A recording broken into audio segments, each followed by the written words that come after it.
welcome back to the DPS All Football Talk podcast.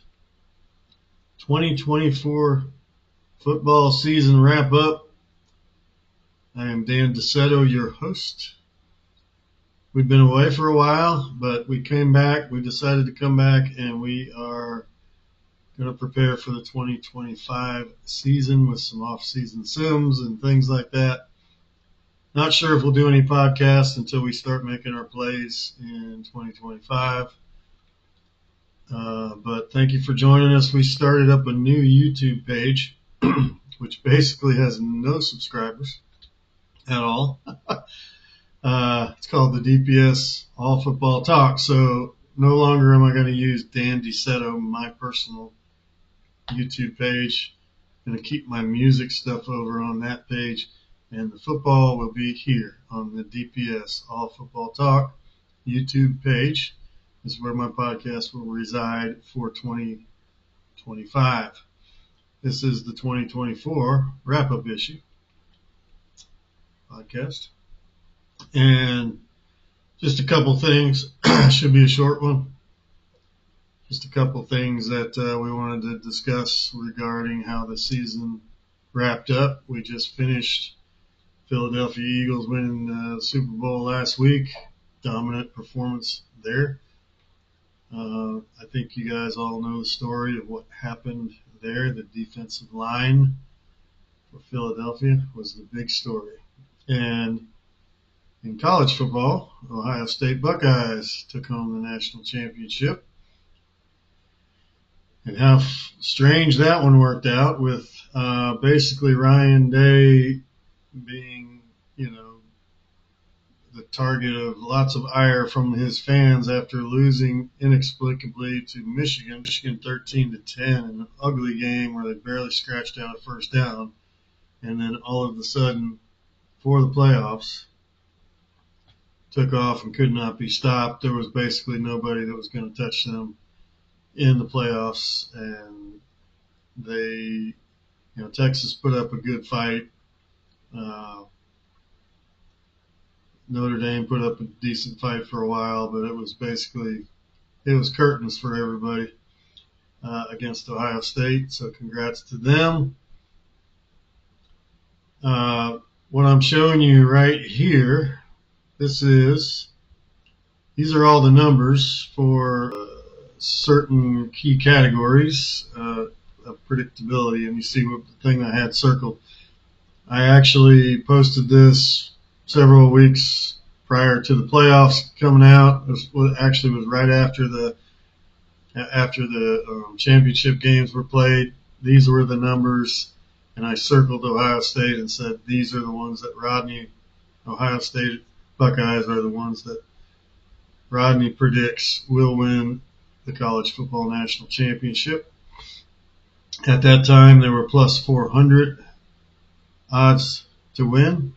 And I placed a bet on that and won it. So thanks, Rodney. I got a win on that one. Ohio State, your number one team going into the playoffs in average GSA, gets the win in the Super Bowl. In the national championship. In fact,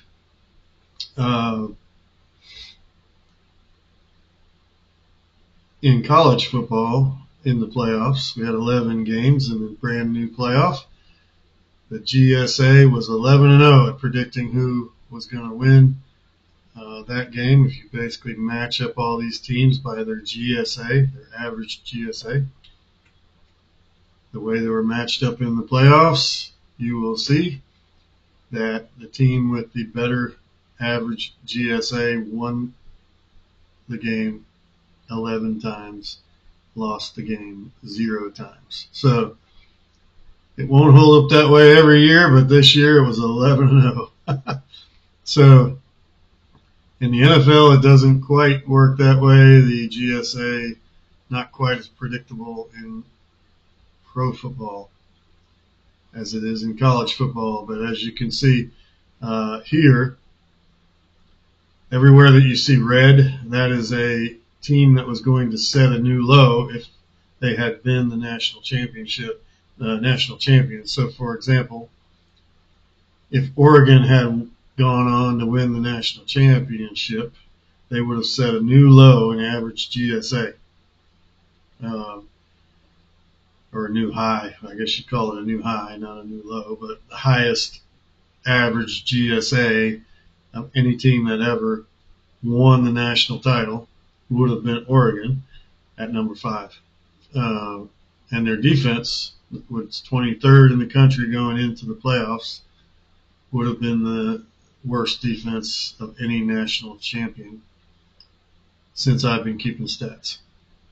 And most of you know that's since 2011 when we started keeping stats for college football and pro football, as a matter of fact. So based on, the yellow circle around Ohio State says if they win the championship, they don't set any new highs for any of these categories that I'm showing here.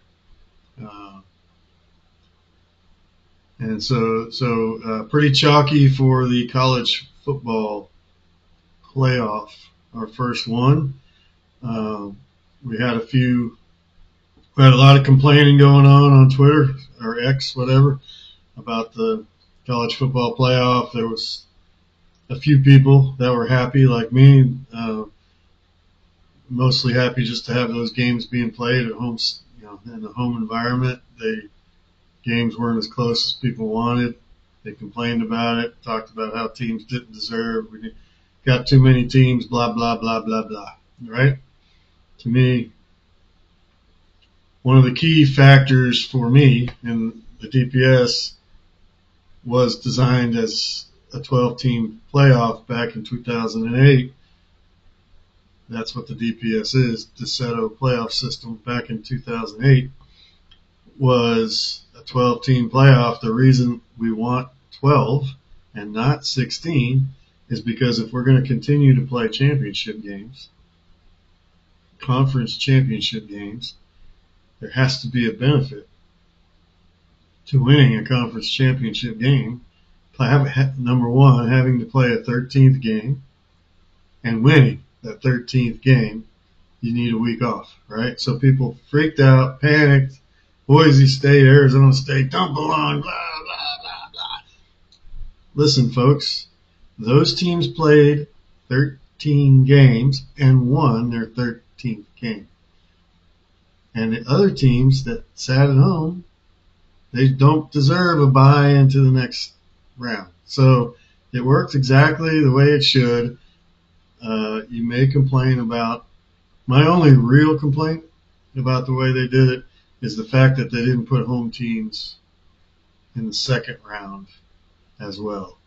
They tried, as usual, they tried to shoehorn the new playoff system into the broken college football bowl system and make those second round games bowls, which is, there's no reason they should be bowls. They don't need to be bowls. You play your first 2 rounds at home stadiums. Round 1 at home stadiums. Round 2 at home stadiums. You don't have 10 days, 14 days in between. You play them back to back. 2 weeks. Bam, bam. Right? Then you can take a little break and go to the bowls for the rest of the games if you want. That's fine. But the first 2 rounds should be at home stadiums. What sense does it make that, for example, Georgia wins the SEC, right? An amazing feat of winning the SEC, and they don't have a home playoff game in the second round. They have to go to they get the bye, but they don't get a home playoff game. So what's up with that? Yeah, so they had to play a neutral site game for their first playoff game, and that makes 0 sense. So that's the one thing I really complained about. The rest of it, some teams had an allegedly easier path than other teams had an allegedly whatever. You got to beat who you got to beat. We're only talking about the top 10%, less than 10%. Less than 10% of the teams are making it in. That you're playing games against the top 10% back to back to back to back. You're a deserving champion no matter which path you took to get there. So I don't complain as much about that. Personally, the way I would do it and the way I did it in the DPS when I first socialized it back in 2008 in my old blog that I had was after the first round games are played, the number one seed, which is the winner of the top conference in the Power Four, based on purely 100% based on that conference's out of conference record against the Power Four in the season, right? And in this case this year, that would have been Georgia, the SEC, Georgia number one seed, right? We would have had Oregon number 2 seed. So, but you'd say, wait a minute, Georgia had a loss, blah blah blah. Oregon was undefeated; they were the number 1 team. Doesn't matter. The SEC was tougher than the Big Ten. They get the number 1 seed. So the team that had the lowest seed, or the team that had the largest number next to them, that won in the first round, would go play the number 1 seed. That was the way we originally did the DPS. Slight differences in the way they actually implemented their version. Bottom line is, it's got some flaws, but it was way better to me than what they had. 100,000 million times better than what they had. It only took 1 year to prove. It only took 1 year of a 12-team playoff to prove, without a doubt, that you leave out teams with a 4-team model, a 2-team model, whatever the heck you're doing. You leave out deserving teams. Because here's Ohio State with 2 losses that wouldn't have been in the previous playoff, most likely. Would not have been in there. And Notre Dame, would they have been in with a loss to Northern Illinois in the second week of the season? Probably not. So, in what is probably the biggest upset of the entire season, 24 points or whatever, 27 or whatever they were, they lost that game in the regular season, and they were able to pick themselves up off the mat, Notre Dame being the case, and running through the rest of their schedule. So, to me, it did everything that it was supposed to be doing for the last 20 years that we should have been doing in college football, that I've been screaming about since they invented blogging, way back, and I started a blog complaining about that. So that's the college football final situation. Here's the NFL. It's not quite as cut and dried on the NFL. This is the NFL version, and you can see there are that wouldn't have set new highs. So any of those 9 teams, had they won the playoffs, out of the 14 teams, 9 out of the 14 have no red numbers, right? For example, Minnesota has no red. Remember, this is entering the playoffs. This isn't post-playoff. This is entering the playoffs. So, for example, Minnesota, right? They have no numbers are red in the row that shows Minnesota. They had number 6 in average GSA, number 3 in strength of victory, et cetera, right? They don't set any new highs. The only teams that would have: Tampa Bay, Los Angeles, Houston, the Chargers, and Denver. The only ones who would have set a new high had they won the Super Bowl.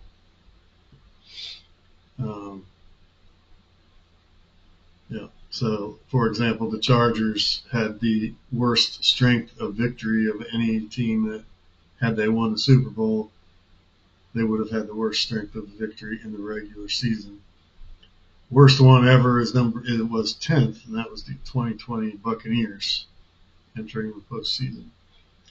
So it was a little bit less cut and dry, but one thing to show again, if you look at Philadelphia, their numbers, every single one of their numbers is in the top 5. Right, all the way across, right?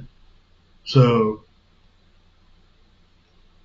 Green Bay is close, but Philadelphia is the only one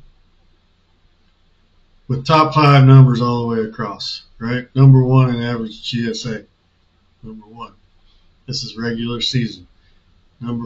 And it doesn't include week 18, by the way. I don't include the last week of the season because of the teams sitting players out. Number 4, strength of victory. Number 3 in head-to-head ranker. Number 5 in offense. And number 1 in defense. Philadelphia was Rodney's pick for the Super Bowl. I didn't put any money on it. I should have.